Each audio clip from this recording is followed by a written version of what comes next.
how we can evaluate expression. So basically, evaluating expression is basically substituting a numerical value for the variable, and then we basically do an order operation to see what the numerical answer is. Okay, so the way how we're going to do this is basically it's like an order operation. We got to first identify how many terms we have before we do substitution. Okay, so here I see I got 3 terms. 5x is 1 term, second term is negative 6y, third term is positive 5. So I will do 1 term at a time. Okay, what does 5x mean? 5x means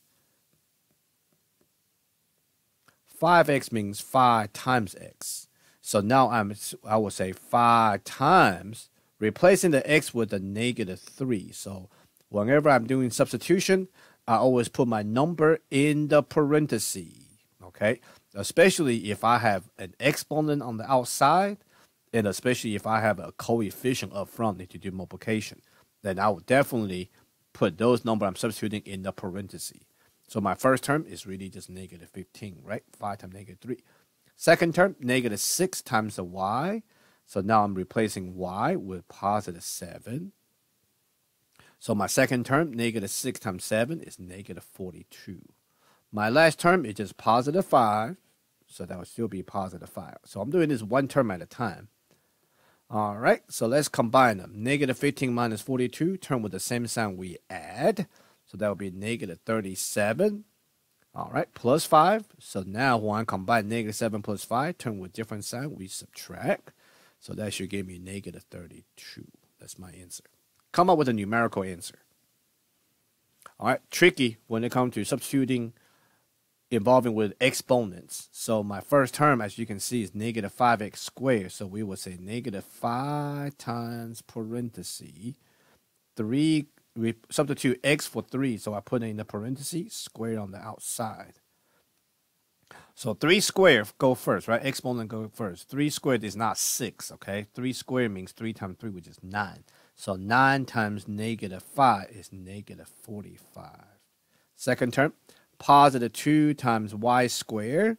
So now replacing y with negative 4, squared on the outside. All right, be very careful here now. Can you imagine this second term, the 2 wasn't there? It looked like negative 5x squared plus y squared.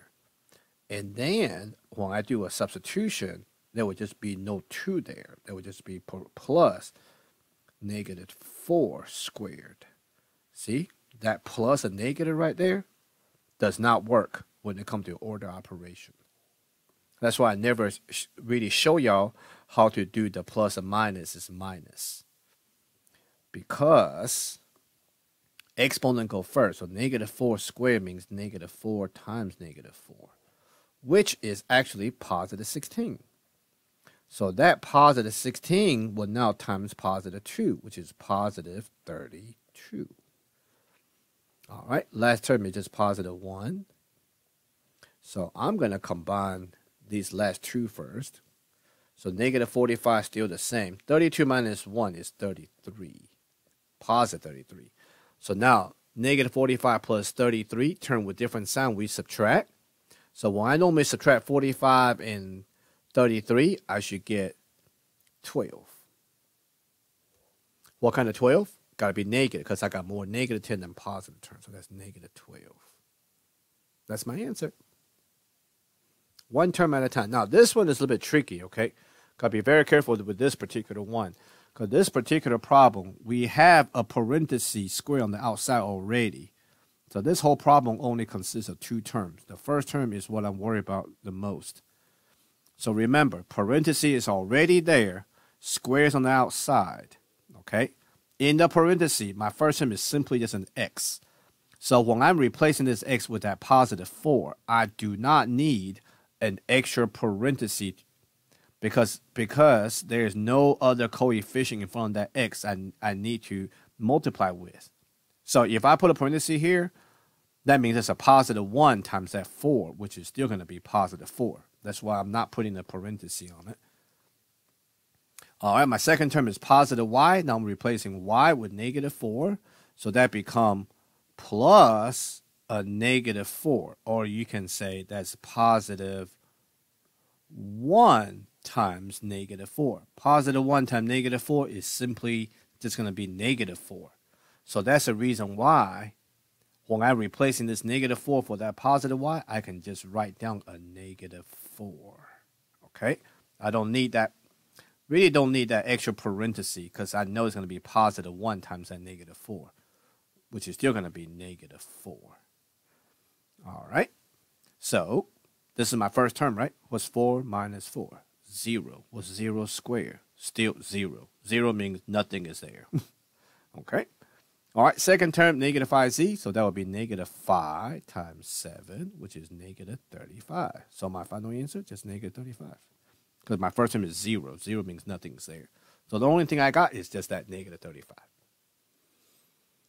All right. This is an interesting problem because this is actually, whole thing is only one term.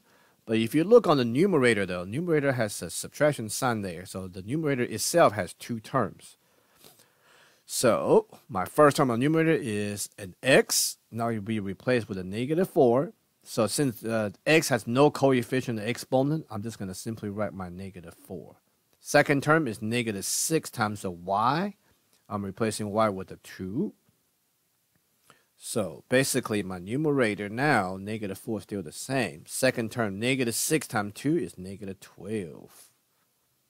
Denominator only has one term, which is 2 times z. Replacing z with negative 4. So 2 times negative 4 is negative 8.